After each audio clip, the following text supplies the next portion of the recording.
Hello everyone. Hope you all are doing good. A warm welcome to today's webinar on From Concept to Image, Developing an Idea Visually, brought to you by the Art Journal Foundation. I'm Madhavi Sharma, and having been an educator for over a decade, I have developed a deep passion for art.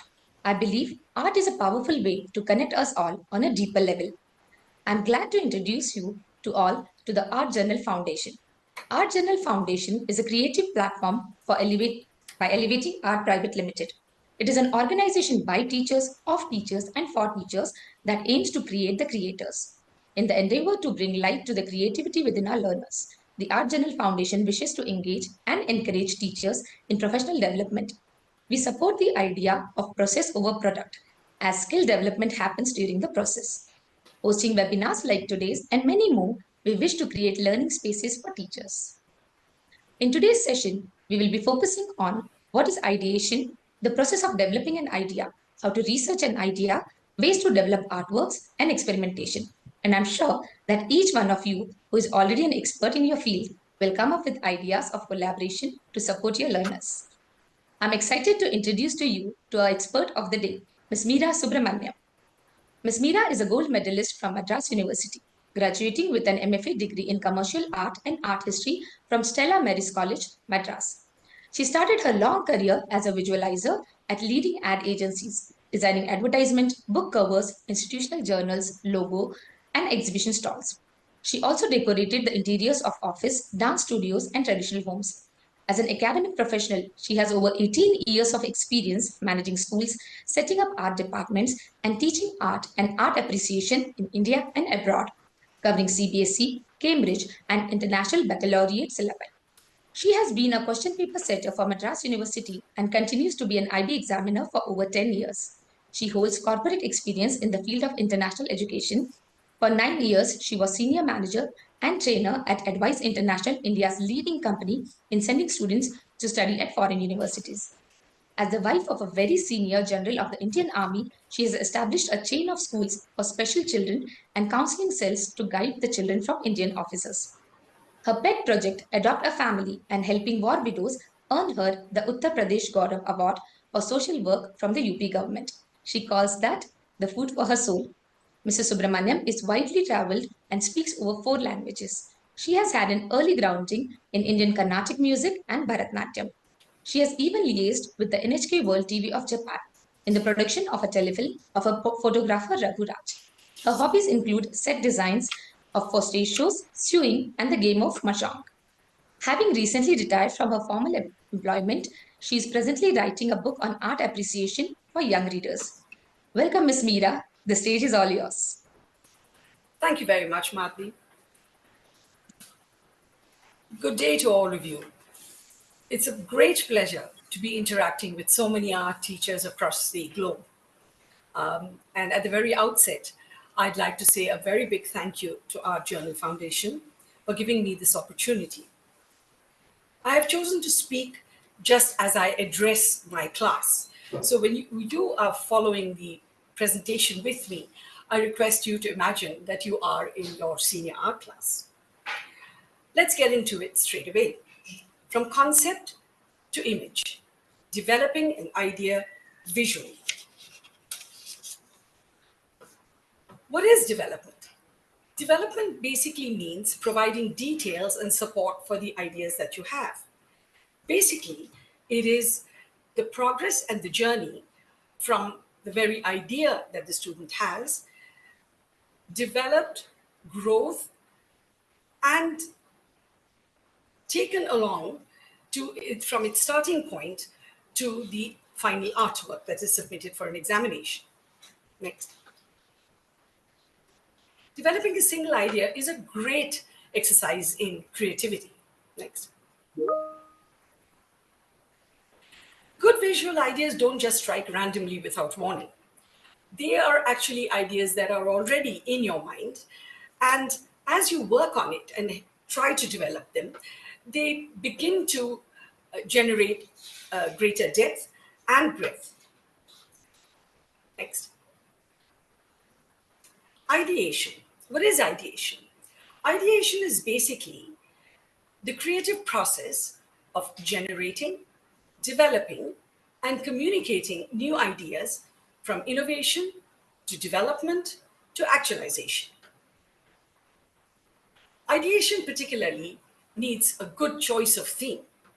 Now, when we're looking at themes, it is important for a student to be passionate about the theme and to be deeply interested in the theme, preferably personalizing the choices, because it is obvious to all teachers, whether it's the Cambridge or the International Baccalaureate, that the theme is going to be developed and worked upon over a period of a few months, definitely, and sometimes even for a period of a year or more. Now, when I say personalize the choices, let's take some examples. For example, if a student is very, very keen on women's empowerment, it's a great theme to work on visually. However, women's empowerment is a very wide topic. The student needs to focus a little bit more so that a specific idea or a specific part of women's empowerment is what the theme involves. The same with ideas like mental health or corruption or an event that takes place in their country or their city.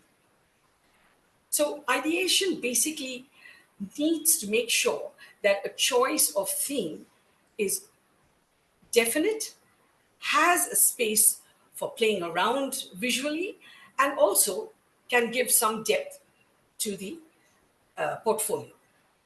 Now, catharsis is helpful. What is catharsis? Catharsis basically deals with the emotions, the psychological aspects of life, the challenges that a student may be facing, and adolescent students have a lot of problems. So those, if they are personalized, help catharsis. And catharsis helps the portfolio, which means that if a student is going through something serious, it's a great idea to address that as the main theme. Let me give you an example. I once had a student of the International Baccalaureate who chose death as his theme for the portfolio. It was rather odd that a 16-year-old should choose such a depressing topic for his portfolio. However, I soon realized that he had lost his father in grade 10. And by grade 11, he had still not come to terms with this immense tragedy that he was facing. So in his thematic development, he did address death in many ways: death in war, death as a result of terrorism, infantile death, death in old age, death due to disease. And he also addressed death of his father. In the process, there was the catharsis that was so helpful, resulted in his coming to terms with the loss. But even greater still is the surprise that we had when his mother came to the IB exhibition and realized for the first time what her son was going through.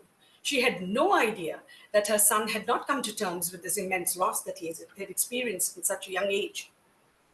Now, this resulted in a great deal of understanding and communication between mother and son. So you can see how far catharsis can take the ideation. Next, the focus and clarity particularly helps ideation. It is important to focus on the topic, and as I said, if the topic is too vast, it is important to make sure that you focus on one aspect or a couple of aspects of that wider choice of topic. Next. The process of development itself is at many stages: define, research, create, test, analyze, refine, and implement. Defining basically refers to the brainstorming, mind mapping, making of mood boards, etc. Research would involve collecting information, primary visual references, the content of your theme, artist research, artist techniques, etc. To create would mean making rough sketches and the compositions and the variety of paintings. Test would basically mean finally choosing the correct medium to express yourself. So the choice of the medium comes through experiment and revision.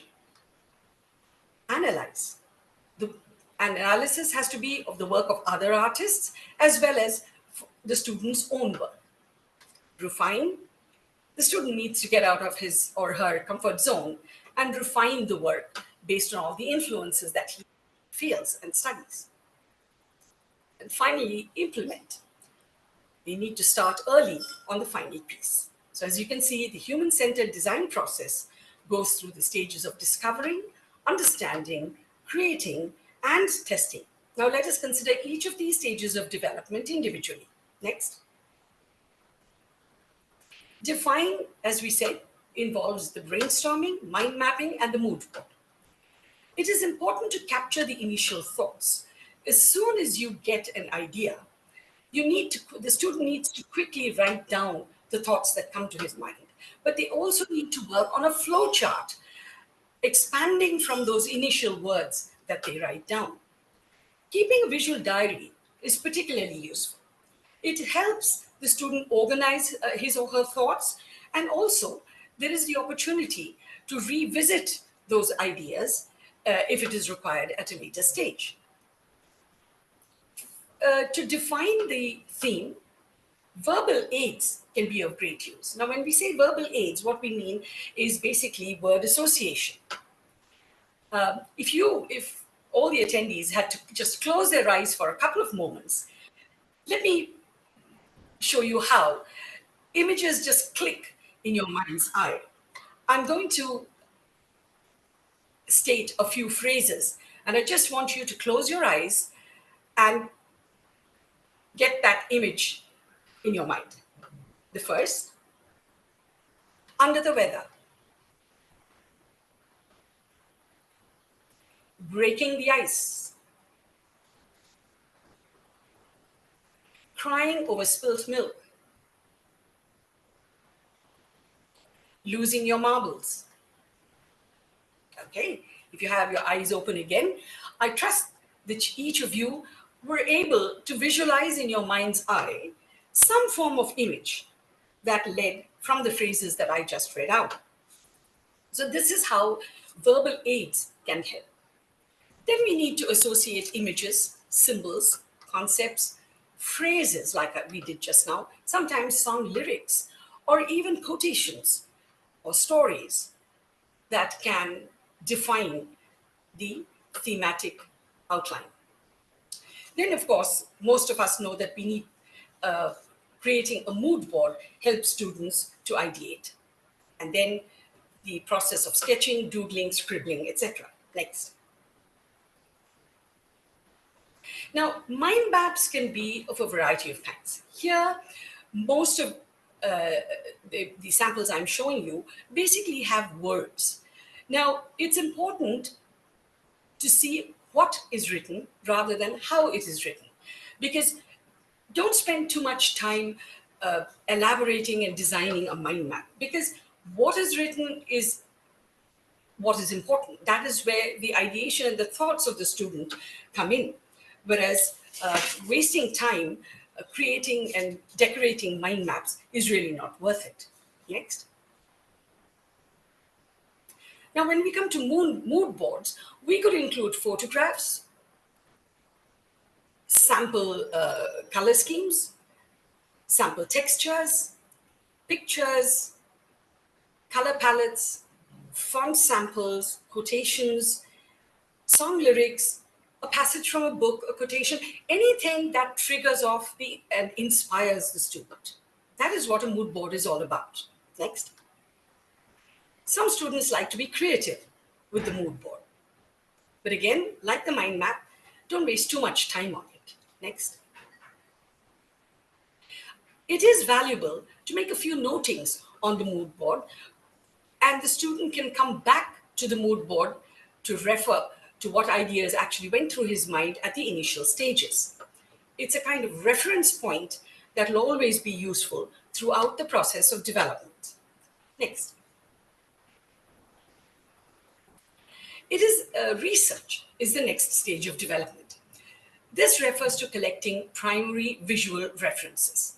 Now, where do these references come from?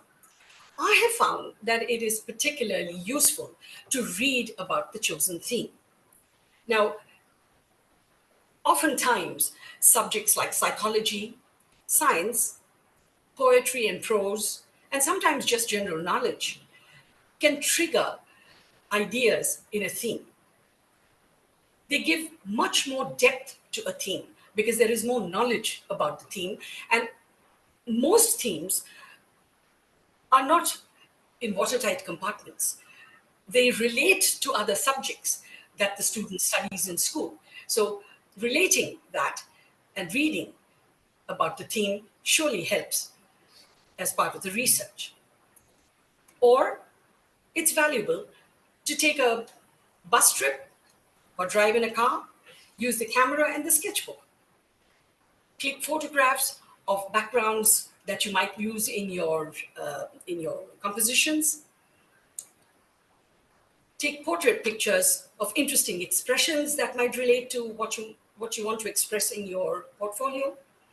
Also, just images that you can then use in your portfolio. Once these are primary sources, which means taken by the student himself or herself, they may be used at any stage or to any extent in the artworks themselves. Then we come to the third picture, visiting art museums. Now, visiting art museums are particularly valuable, but it is important that you look at art that relates to whatever the idea or research that you're doing for your own portfolio and your own theme. Looking at artwork at a museum can result in plagiarism. Please do not encourage any form of plagiarism. There is copyright as well as a sense of ownership that any artist has for the work that they produce. So encourage your students to look at these artworks in museums, definitely be inspired by them, incorporate things that they learn and get inspired by, but what they can do is to integrate that into their own work, not copy anything that they view. Now, when they look at this, they also need to look at artwork that refers to the theme or is relevant to the theme. Next. Now, for the next few stages that I'm going to explain in development, I have just chosen the theme of birds to illustrate my point. Photography is particularly useful in the process of development. These are what we call primary sources, and these primary sources could be used, like I said, directly or indirectly in the artwork of the student. It is important to try close-ups and to approach the subject from different angles. So the birds themselves have been photographed in different angles and different activities, and this is a time that the student can prove to the examiner that he or she has an artistic eye. Next. Now, research also means collecting information on the content of the theme and techniques that can be used in the theme. So it's important to choose works that can influence the student. Look for artists and techniques that can influence directly. So if the student is doing oil painting, for example, it is better to look at painters rather than to look at a photographer's work or a designer's work. The same for graphic design. If the student is doing graphic design, it's better to look at graphic designers' works rather than a painter, a canvas painter.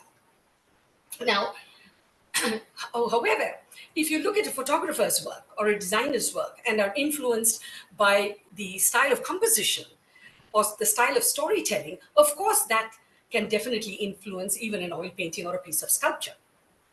And it is important to consider different perspectives. Western, and let's go global on these perspectives. Look at Western, Oriental, African, tribal, Aboriginal, modern or traditional, realistic, hyper-realistic, or abstract, figurative, and non-representational. You can even look at crafts and tattoo designs. Next. Now, going back to the theme of the birds, we're looking at artist research. Now, artist research is crucial and very, very valuable to the student. Artist research not only involves researching what the artist did, but also the techniques that the artist used. But we need to look at artists who've dealt with the same theme and then absorb and integrate their style and the specialities and their stylistic techniques into the student's own work. Now, if we're looking at birds, for example, here are some bird paintings that have been done by John Audubon, Louis Furtis, Archibald Thoburn, and Ecklebury.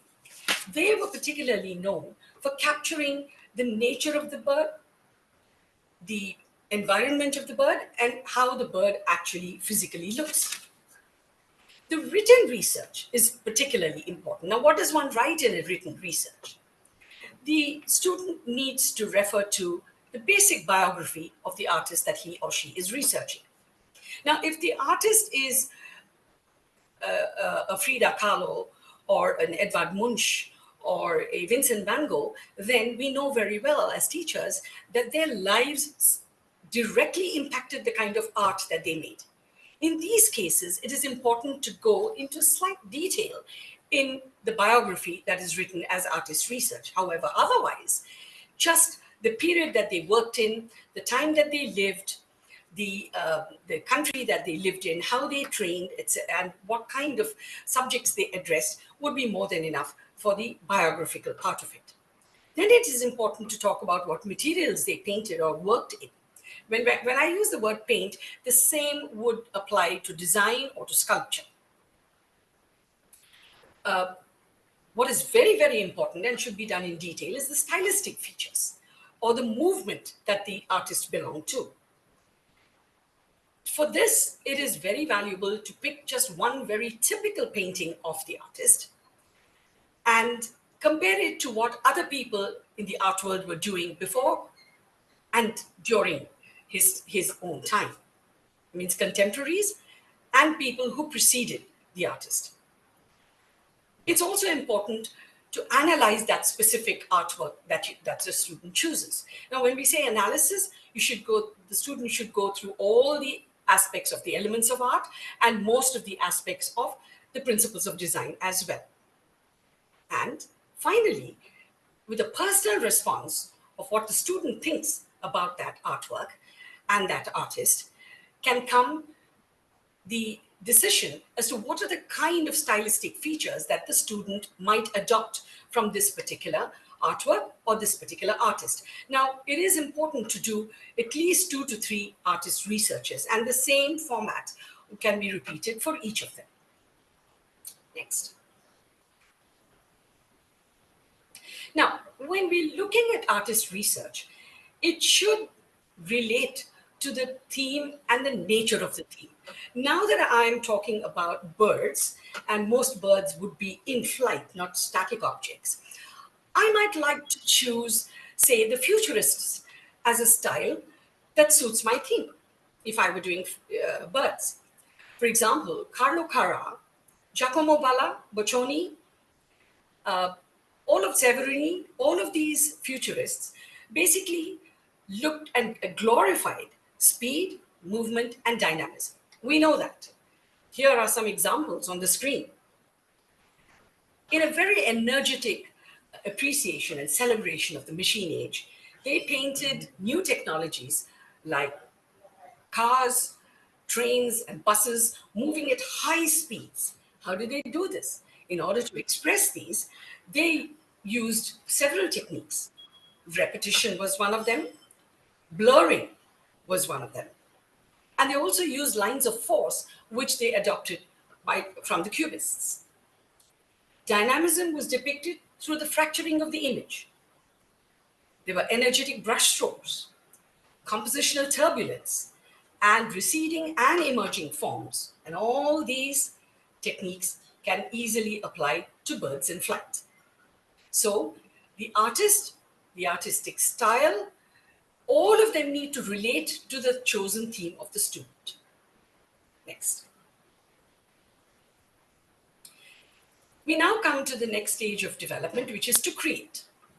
Creating would start with a few thumbnail sketches. These thumbnail sketches should take just about 10 or 15 minutes each. They should be quick sketches which directly address the theme and also capture the main compositional elements. Each of them needs to be a different approach. Sometimes you might also like to have a different interpretation. Now, when it comes to birds, there aren't too many interpretations. However, when you come to the examples that I gave earlier, for example, we'll have examples later in the presentation as well. But if we looked at women's issues, these thumbnail sketches, each of them could address different women's issues. Women's issues regarding abortion, women's issues regarding bride burning, women's issues regarding inequality at the workplace, women's issues regarding social ills, and so on. So these thumbnails don't all have to have the same approach. However, like I said earlier, keep the focus and don't go too wide. Next. Now, the creation of rough compositions. Rough compositions, as you can see the examples, are much more detailed. 2 or 3 of the thumbnail sketches could be taken up, and then you could work those to greater detail, adding the main, working on the main components, giving some tonal values, using a color scheme, adding a background, and adding interesting details. These could be done on, say, A4 size or even sometimes smaller than that. As you can see very clearly, the stages between the thumbnail sketches and the rough compositions is quite clearly different. Next. Now it is time to test. Testing basically means that you're trying to choose the correct medium and the correct style in which the student wants to tell his story or express his idea. Observational sketches are particularly useful because observational sketches not only help the student present his skill to the examiner, but also helps him to work in a variety of mediums. So, for example, in observational sketches, I advise that the student uses those mediums that he's particularly good at so that he's able to show his level of skill. So they can work in watercolor. Next.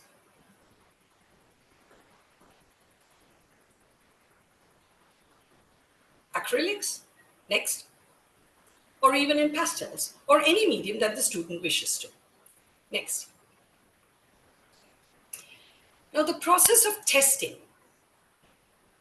also includes a lot of experimentation. Both the IB as well as the Cambridge examinations, the examiner expects to see experimentation. Now, why experimentation? Because the examiner is interested in seeing if the student can solve visual problems that he comes up against, and if he personalizes the methodology in which he actually wants to express his idea. These collage paintings in front of you will have no paint at all. They were made from tiny bits of torn gel papers. Now that's one experiment. Next. Staying with the images of the birds as an example, here we are looking at torn acrylic printed papers over which there is a layer of varnish. Music papers, newspapers, written portions, colored papers, all of these have been incorporated in these 2 images, and then the student has splattered, stamped, and printed over the glued papers. Now that's an experiment. Now whether it is successful or not, the student must show media experiments, and those that are successful, he may like to use at a later stage. Next. Now, this is an example of a worksheet where pure experiment without any image is actually being tried. This shows in detail the quality of the experiment and the nature of the experiment. This is basically stencils and layers to create gel prints. But you can see that there's plenty of texture, depth, and intensity in the end results. Next. Now it is time in the testing period for the students to use all of the successful experiments together. Now in this image, you can see that the image has first been zoomed into.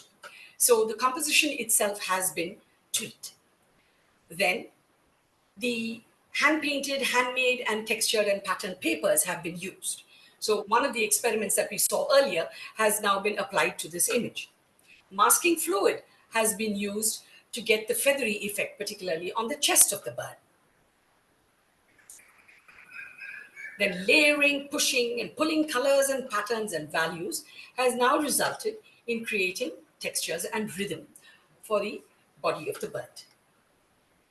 This would be the final result, and it is probable that this is the kind of result that incorporates the successful experiments together that will ultimately lead to the final work.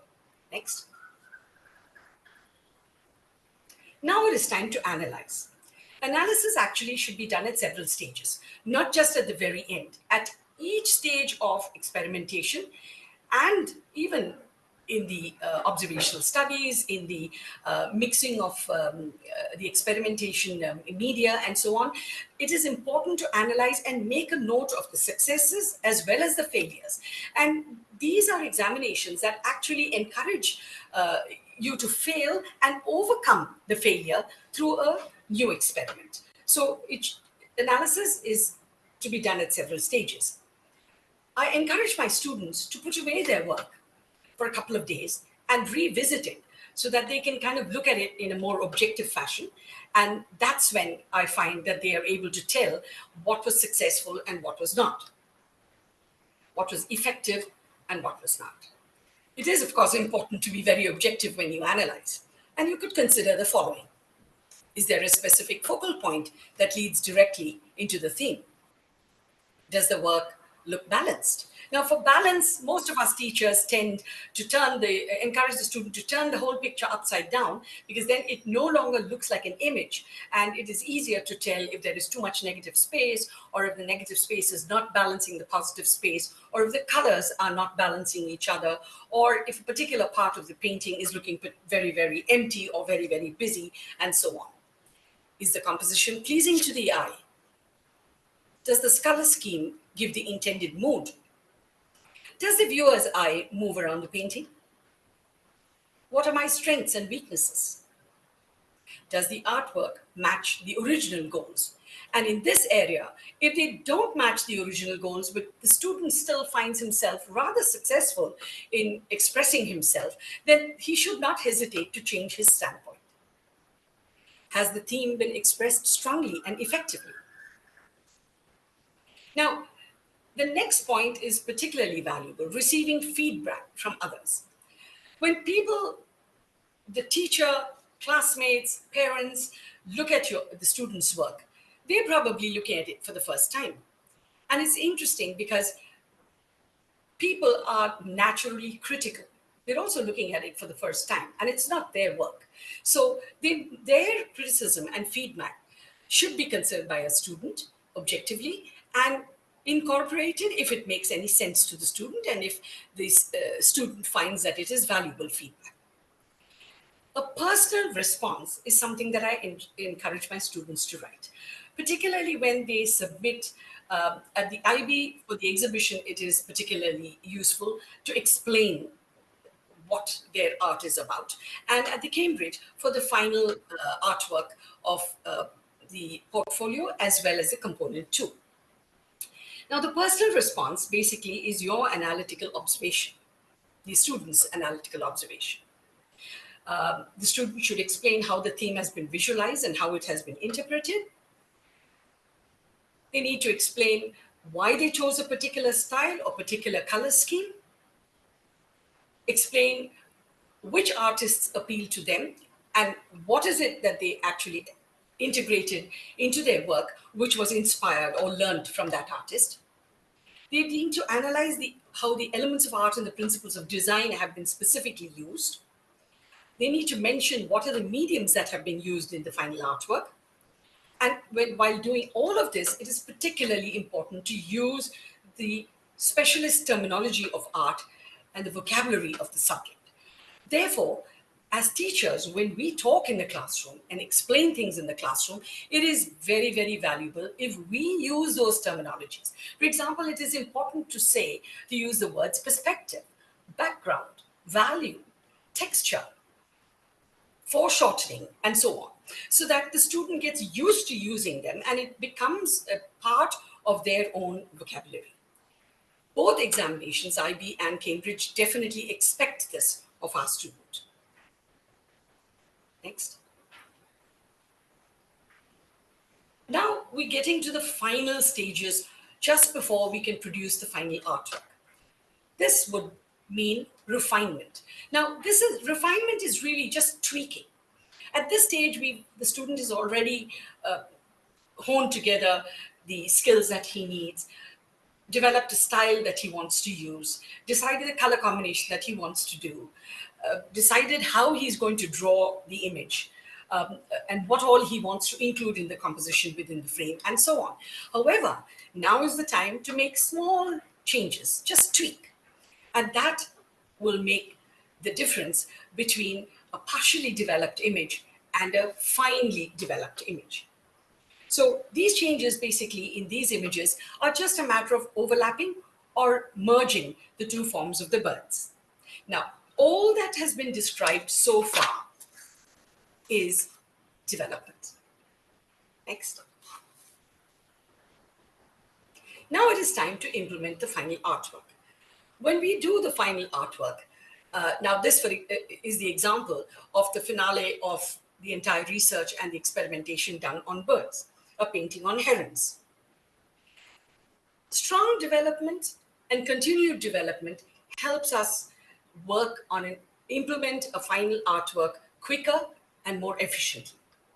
Now there is no time to think, change, tweak, etc.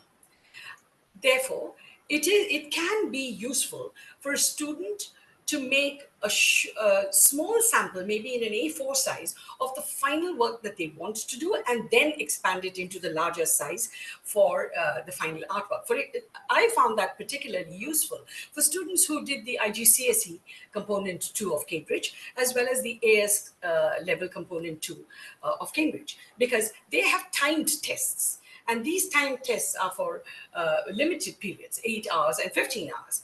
And time just flies in the examination. So if the student has made a small sample, he or she simply has to expand the same thing into an A2 size artwork. And there will be no wastage of time if the development has been steady and strong. Next. Here are some points to note. Don't become too attached to your first idea. Be flexible, be open-minded. Development is about creativity and exploration. Development is about selecting ideas, visual elements, compositions, and techniques from an initial work and using them in new ways till you are satisfied for the final work. Step out of your comfort zone. Explore subjects or techniques. Experiment with new mediums. Try a new style. If you're a realist painter, for example, try an abstract piece of work. Change your color palette. If you usually work only in multicolored work, try something that is monochromatic. Use the building blocks and rework the composition. Now, when we say building blocks, I mean the elements of art like color, texture, value, line, and so on. And of course, the principles of design, balance, contrast, rhythm, pattern, unity, proportion, movement, contrast, emphasis, etc. Change the horizon line, change the viewpoint. Make a symmetrical composition into an asymmetrical composition. Change the focal point. All of these changes are particularly useful during development. Next. Here are some ways to develop artwork.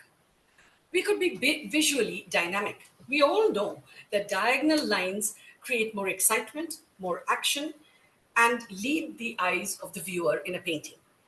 Horizontal lines make things much calmer and more static. Cropping helps a great deal in bringing focus into the work and creating a little bit of drama. Add details to create interest. However, make sure that the details do not distract from the main theme. Rules like the use of thirds, the rule of thirds and the rule of odds are there for a reason. They have been well experimented upon, and they are established rules that even mature and successful artists, professional artists use. So encourage your students to understand what the rule of thirds means. A painting with the subject right in the center of the picture plane is rather boring. Make it more dynamic. And of course, use the internet. However, here there should be a warning, because oftentimes the internet can distract, it can inhibit creativity. You can kind of get hung on the ideas and the visuals of other artists that you're viewing, and it can just eat you up, wasting time. Next. It is important to experiment with composition. In order to change composition, you can move around the objects, try different arrangements. You can try a circular, triangular, or a linear composition. Use different amounts of negative space. Create a format a composition where there is less background or where there is more background. The examples chosen for this slide particularly give you a variety. Some have been zoomed in, some have been zoomed out. Next. In portraiture or figure composition, you can just change the angle from which you're looking at the sitter. For example, you could be looking at the sitter from below or from above. Or instead of a frontal view, you could use a three-quarter view or a profile. That could make the portraiture far more interesting. Next. And in landscape and seascapes, you could change the height and the angle of your viewpoint. You could zoom in, you could zoom out, you could create an asymmetrical composition. All of these examples are before you. Next. Technology is particularly useful during development. You can work on a variety of free or paid software. Not all schools can afford software, but there are some free versions of software. I particularly like to introduce my students to Adobe Illustrator, Adobe Photoshop, Krita, Sketch, Canva. They're quite easy to learn, and students are happy to use them on their laptops.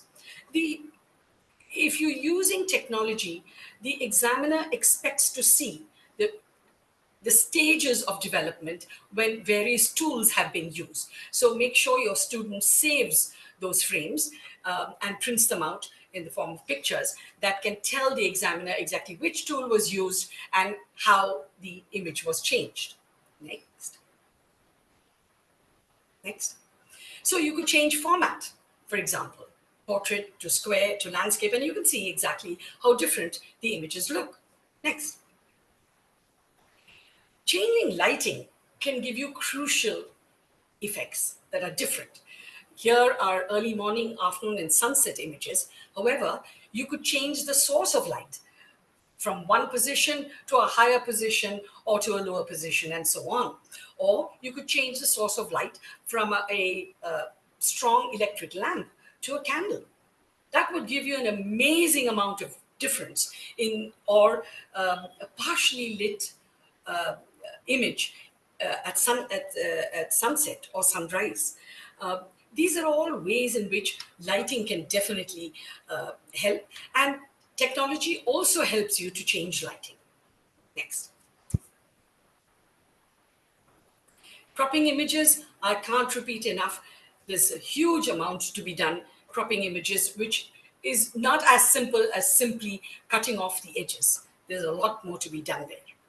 Next.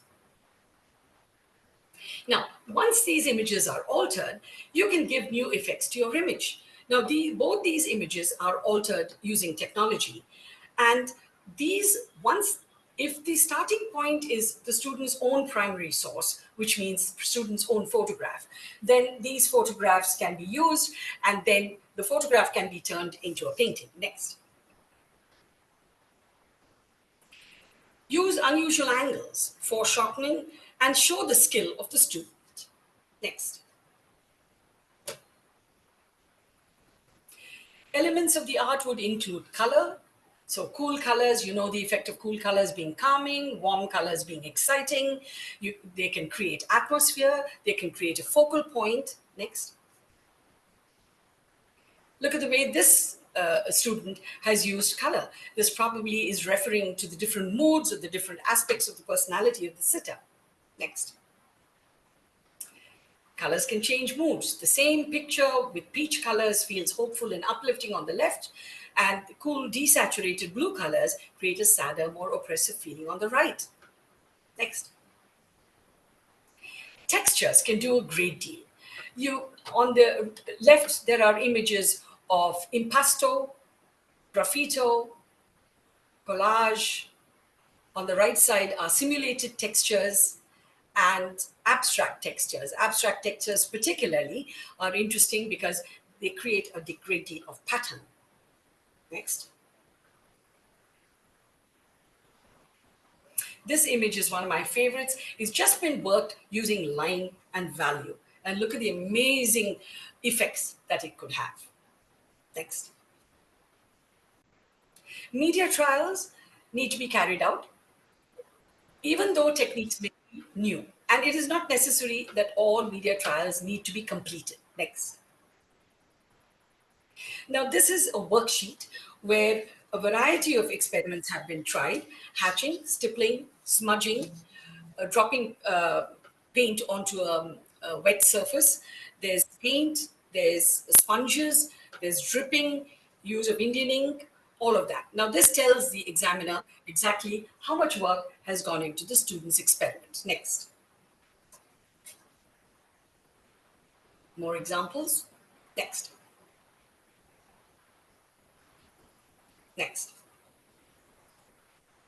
These are 3 versions of development that my student did for the topic of silence a few years ago in the examination. The first image shows the silence of the cemetery, the color combination, and the use of just that figure with the angel protecting him from the storm of pins that are falling from the top. The middle image is a more surrealistic approach where the father is using an umbrella that is in 3-dimensional paper folding, and the pins have been used as the literal pin drop silence. And the color is completely contrasted to the first version on the left. And the third one is people being silenced by politicians or by society. And here, this was done in air drying clay, where the image has a paper stuffed into his mouth, and also the picture plane has been broken. Next. You can use different media in one artwork. Here, this was again an examination work on the theme of parasite, where the parasite is basically the fetus feeding off the mother. The umbilical cord turns into a parasitical plant, and he talks about this flag and mic, which represents politicians who have a parasitical attitude towards their voters. Here, pen and ink, acrylic, color pencil, and oil paint have been used. Next.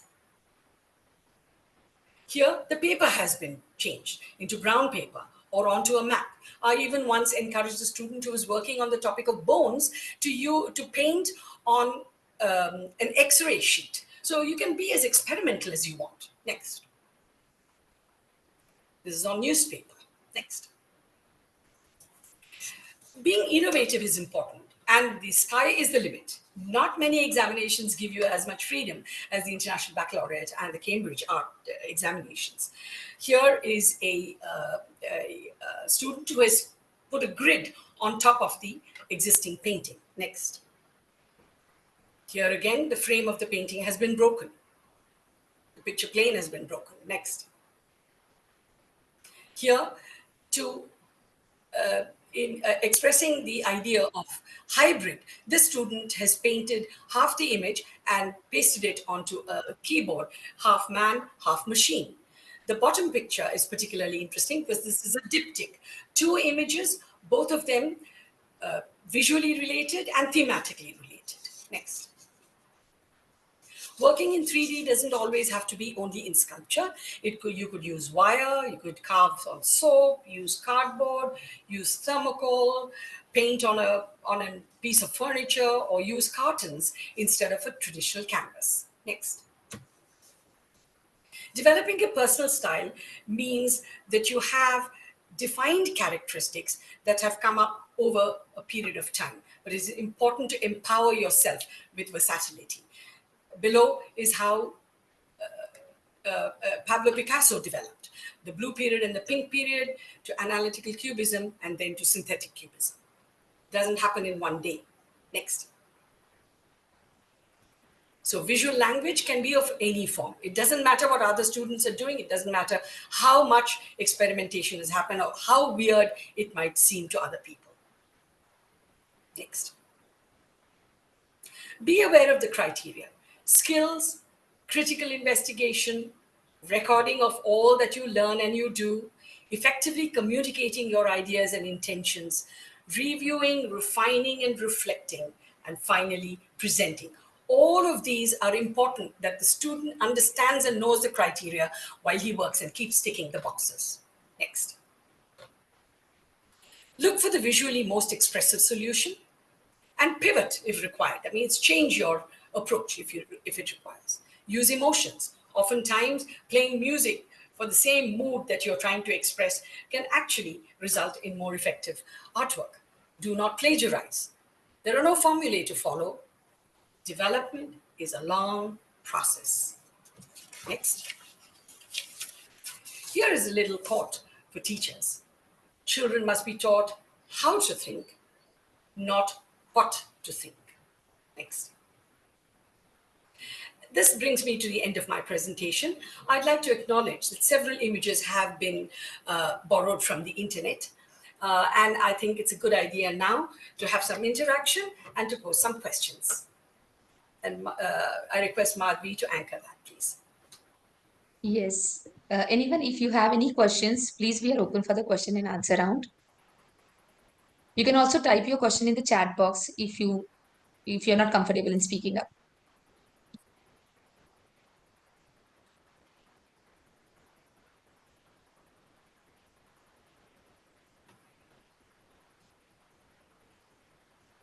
Hello, ma'am. Can you hear me? Yes, Mr. Santosh, we can hear you. Yeah, the one question that it was a really great presentation, and whatever generally we do, and this is like a what is called relearn. We can unlearn, relearn. This is a really eye-opening for me. After a long time, somebody's telling and I'm listening. All this examples, a lot of photographs. It was a really fantastic. I just want to know one thing, because generally this now the kids, like the process we have shown, generally we see this process, but now the kids are coming, okay, no, I don't want to do any artist study. I don't want to do anything. I have my theme and I just want to do my own painting. So what do you suggest on this scenario? Well, Santosh, interesting question. Oftentimes, students don't understand that it is important to look at other people's work.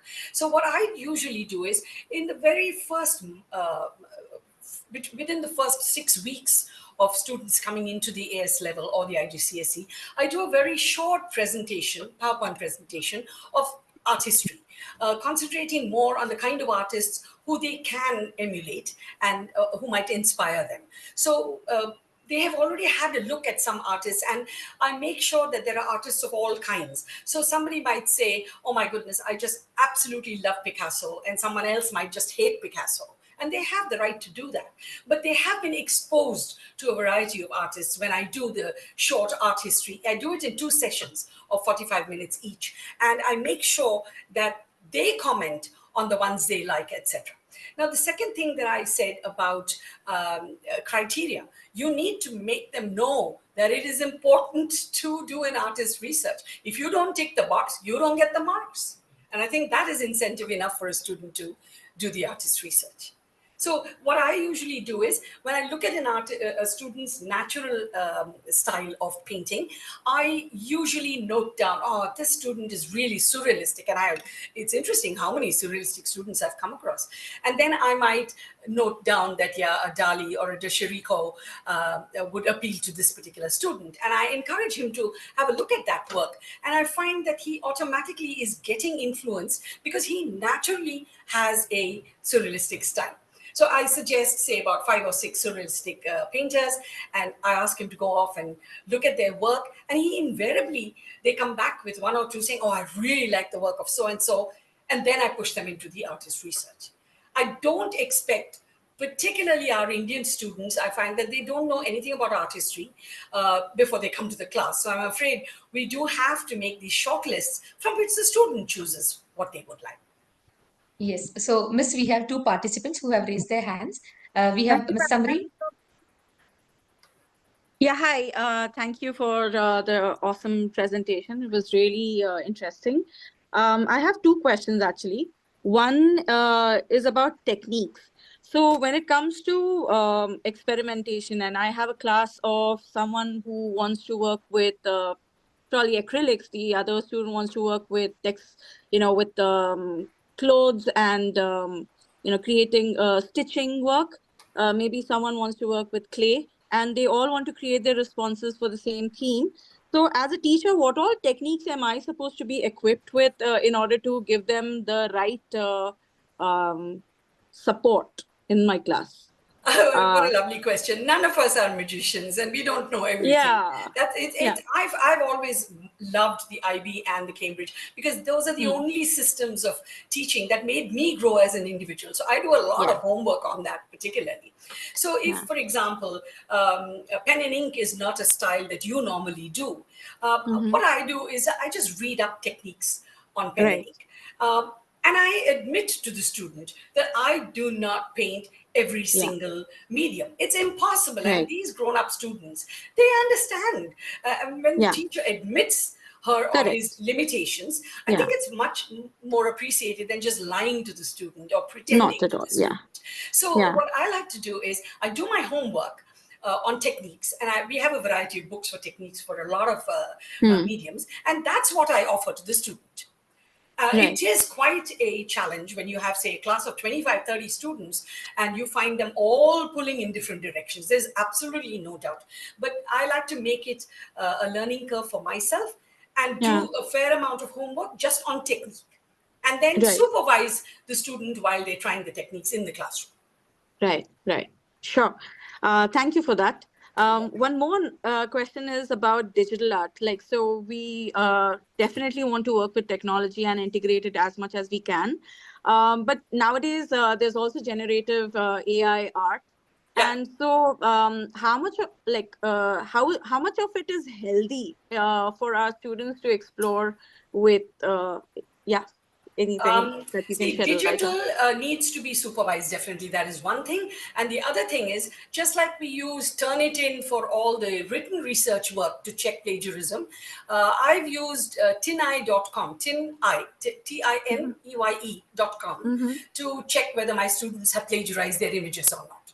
So you might like to use those. Because AI definitely is posing a huge challenge to teachers of all subjects. Right. So, but isn't it is it unhealthy for them to use it when they are probably generating ideas or creating thumbnails or something? I don't think it's fair. This is my personal opinion. I don't think it's fair to use AI, but definitely for this, because AI is not your brain. It's not your skill. AI is an automated brain. So I think it's important to encourage them to use software, because then it is the skill of the student.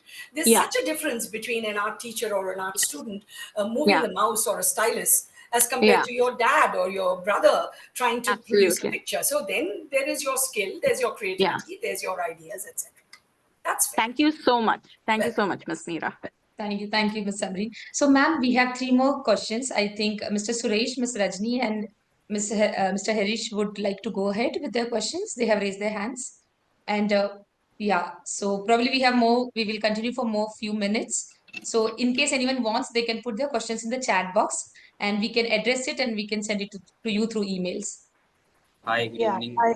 Hear me? Hi. Can you hear me? Suresh Yes, I Bandoria. can. Yes. Good evening, everybody. So I'm a teacher in Oman Indian School, Wadi Kabir. So I have a question regarding the time management. I have seen my student when they are doing work, they're taking too much time. So is there any strategy we can limit to them, like they need to complete this particular work in this time, because they are not able to complete that within the time which is given to them. So is there? You really have a point. I think that is a challenge for every teacher. Also, students have a variety of subjects to address. It's not that simple. Artwork does take time. I insist that every student of mine has to work through the weekend. I make that very clear to them even when they choose the subject and we do the orientation for art and design or visual art. We don't mince words there. We tell them very clearly that in a week you have 3 hours in class.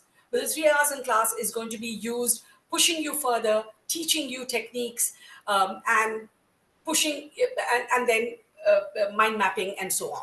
But as far as working, what has been taught to you in the class has to be done at home. So I do set very strict deadlines, and deadline means deadline. After that, you're dead. So I'm not going to be looking at your work after that. And the first 2 times that they realize that the teacher means business, I've noticed that most of them do fit into this and work their time better. However, it's also not important to make every painting into a full-sized painting. After all, the method of submission has changed quite a bit for Cambridge, even for the International Baccalaureate. After all, it's all now online. So you don't always have to have huge paintings. They could be done in smaller sizes. And some of those development stages could be even incomplete. It really doesn't bother the examiner. So then that also cuts the amount of time that is used. Now, as far as the research work for the A-level component 3 is concerned, I have very, very strict deadlines, and I make them work during the summer break as well. So collecting resource material is all done during the summer break. So they decide on their topic and their theme prior to the holidays, collect the resource material from websites and books during the summer break, come back to do the practical material in the class under the supervision of the teacher. So oftentimes I'll find that I might get the initial composition done and the color scheme worked out, and then leave them to take it home and work. Over the years, I've found that my art room is open all through the day in school, and students are walking in every time another teacher is absent or another teacher doesn't need them in the class, or they have a free period. I find students walking into the art room and working extra hours. Yeah, and one more question, if I can ask. That is like when we are giving feedback, that should be in a written form or verbal is fine. As a teacher, I like to give feedback in written form. I use little yellow post-its, and I sign at the bottom, and they are not expected to be removed till the portfolio is ready for submission, so that parents can see it, the student can refer to it multiple times, and the same feedback might go repeatedly because the student isn't working hard enough. So it is important that parents look at it. However, feedback, when I do feedback from peers, peer feedback, that means in the classroom, I put up an artwork on an easel, and I make all the other students give positive feedback first and then negative feedback afterwards. So it's up to the student to listen or to make notes. But the teacher's feedback, I always put it in writing. Yeah, Thank you. Ms. Rajni. Yeah, thank you. Ms. Rajni, you can go ahead with your question. Mr. Harish, you can also go ahead after that. Yeah. Good evening, ma'am. So I have a question like students are scoring A stars. So is there any specific criteria for IGCSE and A level scoring A stars? Because when it comes to IBDP, we have the sub criteria, it's very clear. Okay, but when it comes to IGCSE, we don't have the sub criteria, only record, explore, develop, and present. All the 4 process, whatever we are doing according to it. Okay, whatever just now you have explained. So the process is means the journey, complete journey they are showing in the final outcome. The complete process they are showing, but still the scores are less. I don't know I have to exactly. agree with you, ma'am, Raji ma'am. Yeah. Particularly Indian teachers are struggling with the low scores that Cambridge is giving. Yes. I've had for international baccalaureate, if a student comes with some level of talent and some level of exposure, I've found that they have been able to score a 5, even a 6 quite comfortably, as long as they work regularly through the year. With the Cambridge, I find that over the past 3 or 4 years, their marks are appallingly low. And many of us have Yes. given that feedback to Cambridge. I don't know if any change is going to take place. I have rarely had an A-star student in my class. And Because in spite of the students fact are that I working. think that they are A-star students, you know. Students are working so hard and they are doing so realistic artwork and they are getting B grades. Yeah. So this is something disappoint for the next generation to pick up the subject. It is, but So I generally try to explain this at the orientation itself, telling them if you're coming to my class because you want to score marks, then I suggest you go to a mathematics class and don't come to the art class. However, if you're interested in the subject or you just want some exposure because you love art or you want to de-stress from the other subjects and therefore you want a practical approach to some subject, then by all means take it up because it is very clear it is not easy to score. That is yes, a given. That is a given with same Cambridge thing. material. Yeah, Not same thing. as I if have everybody else. answered a student. So in a group, there are 6 members. So one student has dropped because scoring is less. So it will affect their final report card. It does. It So does. that's the However, answer with the from the weaker child. students, however, with the weaker students, I find that as long as all the boxes and the criteria have been ticked off, they actually manage to get a C or a D in spite of the fact that they're not good artists. That also Yes. is true. Yes. Yeah. So whenever you have a chance to write on the Cambridge Interaction Support Hub, put your frustrations there in writing about how Cambridge is not giving marks very generously.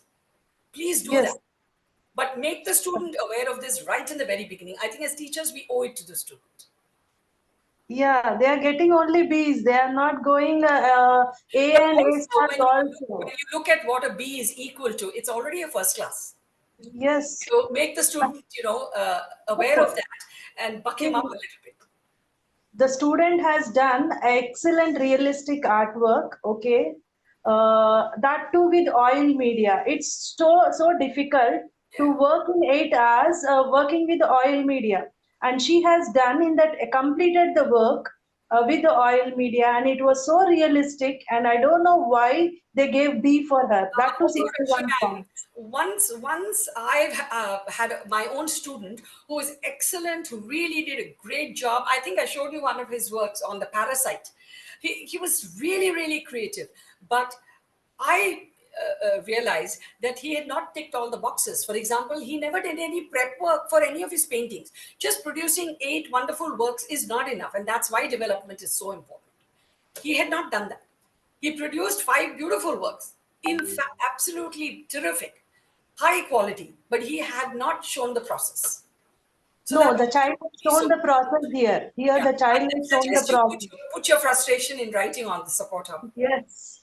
Might get a And she reaction. worked with different media, okay, and different photography works. The theme was like shaking hands she has taken last time, and the student has worked the shaking hands. She went to hospital and she has taken the photo, mother shaking a hand to a baby, father shaking a hand to a baby, and animals like cat shaking hand to the adult, okay, and dog shaking the hand, and she explained very clearly what Uh, techniques, Miss pictures, Rajni, media, I'm everything. so sorry to interrupt, but we are running Yes, short of time. We have exceeded the time. So if we can cut short it and we can move to the next question, which is going to be the last question, it will be really great. I'm so sorry to interrupt, but we have to respect the time of everyone. So that's why. But we are facing, right, when the students are working so hard. Put it on the support hub, Raji ma'am, because Sure. unfortunately none of us is in a position to help. And the more teachers that put it on the support hub, it will become food for thought for the organizers and the authorities. Yeah. Thank you so Yeah, much. thank you so much. Can we have the last question? Mr. Harish, you can go ahead, please. Okay. Good evening, ma'am. So I have a question regarding this creative process. So I just wonder how this creative process will look like in other art forms. So, like other art forms, like maybe installation art. Yeah. So, for example, again, when it comes to installation art, I do believe that some form of sketching, thumbnails, etc. In any case, nobody starts installation by itself, right? It always goes from the drawing board. So, I do think that as far as the thumbnails are concerned, it will be the same. The development will be the same. As far as experimenting is concerned with the media. Photographs should like I said, for the when technology is used, how frame by frame. Okay, I used the gradient tool, so from this image I moved to that image. This is how it looked before the gradient was used. That's how it's looking after the gradient was used. And this is the angle at which I use the gradient, etc. Those little notes need to be written, and then you present the screenshot, right? Like that, I feel that photographs of working with that three-dimensional material of the medium, this could apply to installation and all forms of sculpture, or even working with, for example, I have students who like to work with air drying clay. I take photographs of them working on it, so you can see the student and you can see the work also. The work is initially just a ball of clay, and then it's slowly beginning to take form, say about 3 or 4 pictures, and then the end result. So the 5th picture tells you exactly what the artwork looks like. So that is something that can help. With sculpture, with fashion design, it can help with installations, definitely, because installations cannot just be kept forever. Yeah, I Does that answer your hope. question, Harish? So, thank you so much, everyone, and thanks a lot, Ms. Meera, for taking out time and enlightening us with the process of ideation and development of ideas. I believe we all have a lot of takeaways from today's session that we are eager to implement in our classes. And I would like to thank all the participants for joining today's session. And if you're looking forward for any kind of support in your journey as a facilitator, please feel free to connect with us. The links are given in the chat box. And I also wanted to announce one exciting news, that is our Sparks Creativity event that calls for your participation in writing research papers or article is on. The link is provided in the chat box. You can also visit our website for more details. The recording of the session will be shared with you soon. And I know there are a few questions in the chat box. We'll try to revert back to you through your emails. And please give your testimonials, because it is a good feedback and feed forward for us. So thank you so much, ma'am. Thank you so much, everyone. Have a great night. Good night. Thank you. Good night. Bye. Thanks a lot.